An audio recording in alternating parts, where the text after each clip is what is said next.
Assalamualaikum warahmatullahi wabarakatuh. Perkenalkan, saya Gevira Putri Permata Hidayah, mahasiswi STMIK Tulus Cendekia dari semester 4 jurusan Teknik Informatika. Dalam video ini, saya akan menjelaskan mata kuliah Desain Antarmuka Pengguna mengenai panduan IMK secara detail. Sebelum ke penjelasan panduan IMK, saya akan menjelaskan terlebih dahulu apa itu IMK atau interaksi manusia dan komputer. Pengertian IMK. Interaksi adalah komunikasi antara dua atau lebih objek yang saling mempengaruhi satu sama lain. Dalam interaksi tersebut, jika interaksi bekerja dengan maksimal, maka kedua belah pihak mampu memberikan respon atau reaksi yang baik. Sedangkan jika salah satu tidak bisa, maka akan mengalami hambatan.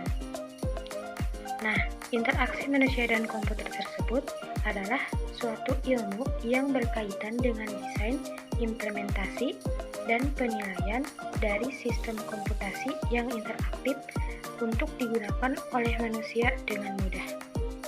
Selanjutnya, ke bagian inti, yaitu panduan detail merancang IMK. Panduan perancangan IMK adalah satu prinsip atau petunjuk yang harus diimplementasikan oleh perancang ke dalam konteks tugas yang sedang dikerjakan. Nah, secara detailnya, panduan merancang IMK yaitu pertama, konsistensi.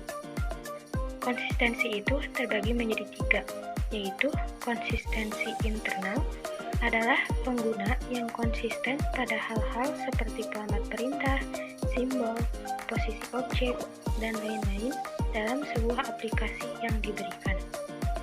Yang kedua, konsistensi eksternal adalah konsisten antara perangkat lunak pada jalur yang diberikan. Dan yang ketiga, konsistensi dunia nyata adalah pengguna simbol-simbol seperti ikon. Yang kedua, dalam panduan IMK yaitu kesesuaian dengan harapan pengguna.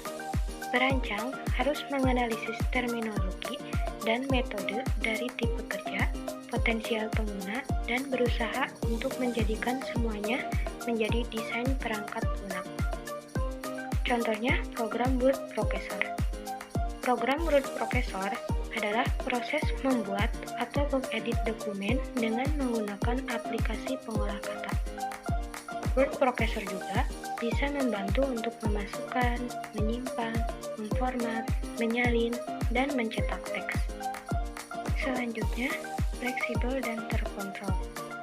Pada sistem yang modern, pengguna dapat menukar aplikasi yang berbeda dengan aplikasi yang digunakan user lain.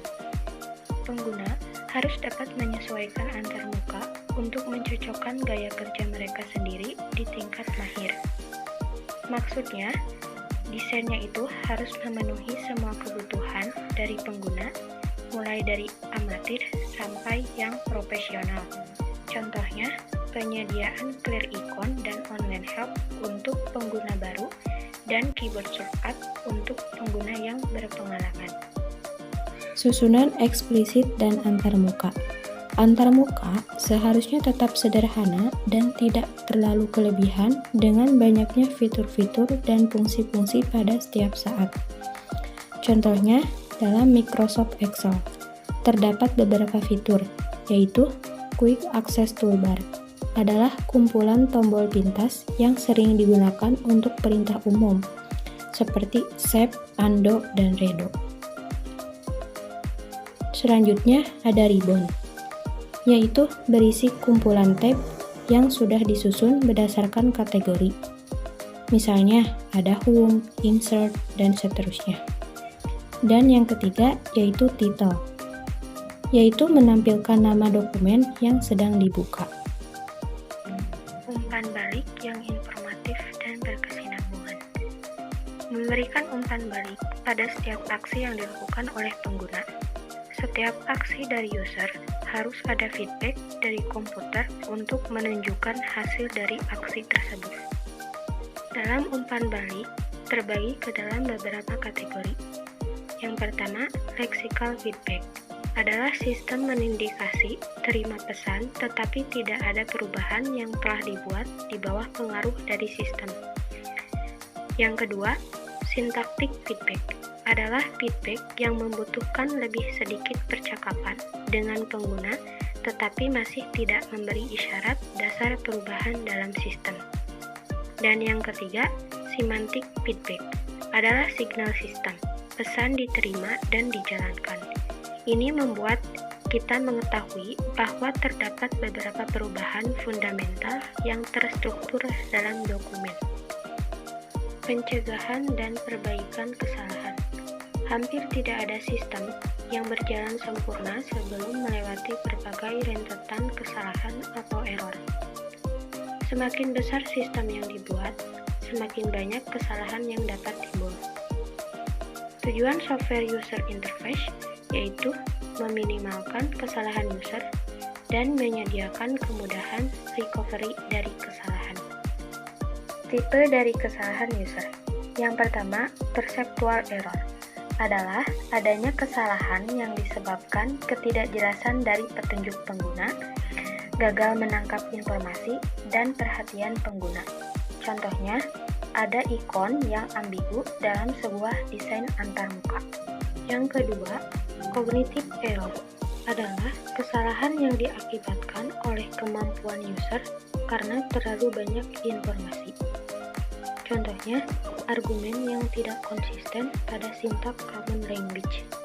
Yang ketiga, motoric error adalah lemahnya koordinasi tangan dan mata, sehingga memerlukan kemampuan yang tinggi pada koordinasi tangan dan mata. Petunjuk pencegahan dan perbaikan kesalahan.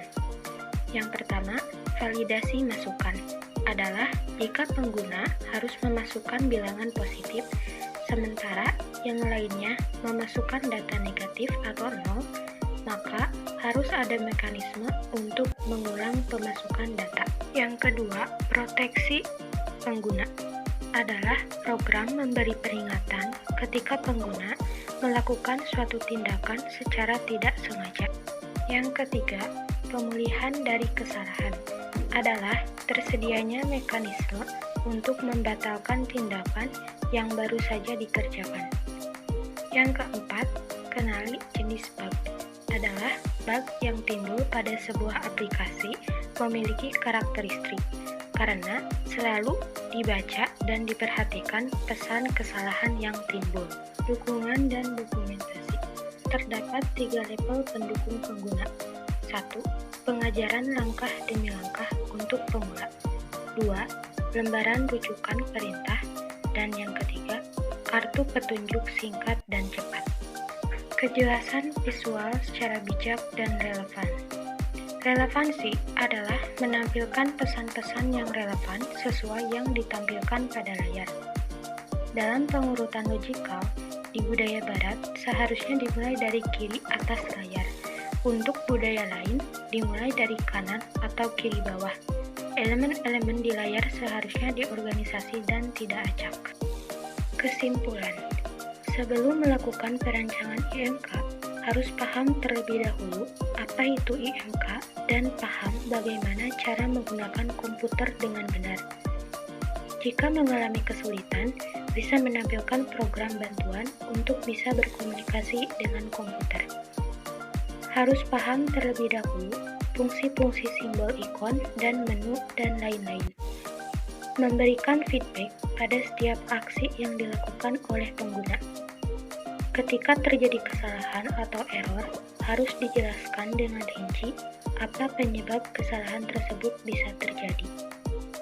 Saran, dalam interaksi manusia dan komputer, diharapkan komputer mampu membantu semua jenis pekerjaan manusia agar lebih cepat dalam menyelesaikan pekerjaannya, dan mampu memenuhi dalam kebutuhan anak tunarungu dalam berinteraksi dengan media pembelajaran.